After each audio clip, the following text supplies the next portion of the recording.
Lesson number 4, Heat. Today we are going to study measuring temperature of water with a laboratory thermometer. For this activity, take some hot water in a beaker or a mug. Dip the thermometer in water. Wait till the mercury thread becomes steady and note the temperature. Now observe carefully what happens now. Do you notice that as soon as you take the thermometer out of the water, the level of the mercury begins to fall? This means that the temperature must be read while the thermometer is in water. You may recall that while taking your own temperature, you have to take the thermometer out of your mouth to note the reading. Can you then use the laboratory thermometer to measure your body temperature? Obviously, it is not convenient to use the laboratory thermometer for this purpose. Why does the mercury not fall or rise in a clinical thermometer when taken out of the mouth? Observe a clinical thermometer again. Do you see a kink near the bulb? What is the use of kink? It prevents mercury level from falling on its own. Now our next topic is transfer of heat. You might have observed that a pan becomes hot when kept on a flame. It is because the heat passes from the flame to the utensil. When the pan is removed from the fire, it slowly cools down. Why does it cool down? The heat is transferred from the pan to the surrounding. So you can understand that in both cases, the heat flows from a hotter object to a colder object. In fact, in all cases, heat flows from a hotter object to a colder object. How does heat flow? Let us perform an activity. Take a rod or a flat strip of a metal, say of aluminium or iron.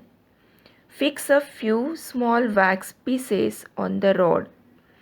These pieces should be at nearly equal distances. Clamp the rod to a stand.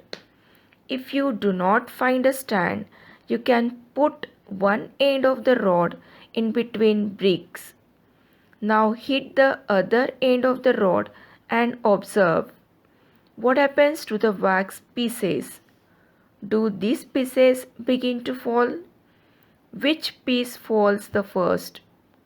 Do you think that heat is transferred from the end nearest to the flame to the other end? The processes by which heat is transferred from the hotter end to the colder end of an object is known as conduction. In solids, generally, the heat is transferred by the process of conduction. Our next topic is convection. Take a round bottom flask. If flask is not available, a beaker can be used. Fill it 2/3 with water.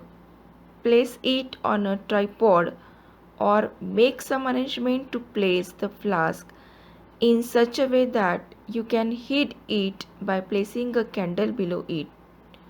Wait till the water in the flask is still.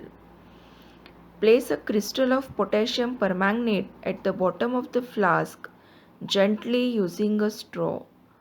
Now heat the water by placing the candle just below the crystal. What you observe? When water is heated, the water near the flame gets hot.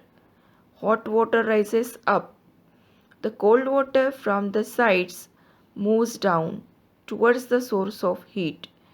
This water also gets hot and rises, and water from the sides moves down. This process continues till the whole water gets heated. This mode of heat transfer is known as convection.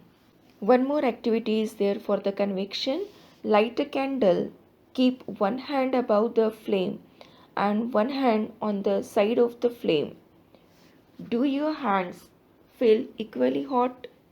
If not, which hand feels hotter and why? Notice that towards the top, the air gets heated by convection. Therefore, the hand above the flame feels hot. On the sides, however, there is no convection and air does not feel as hot as at the top.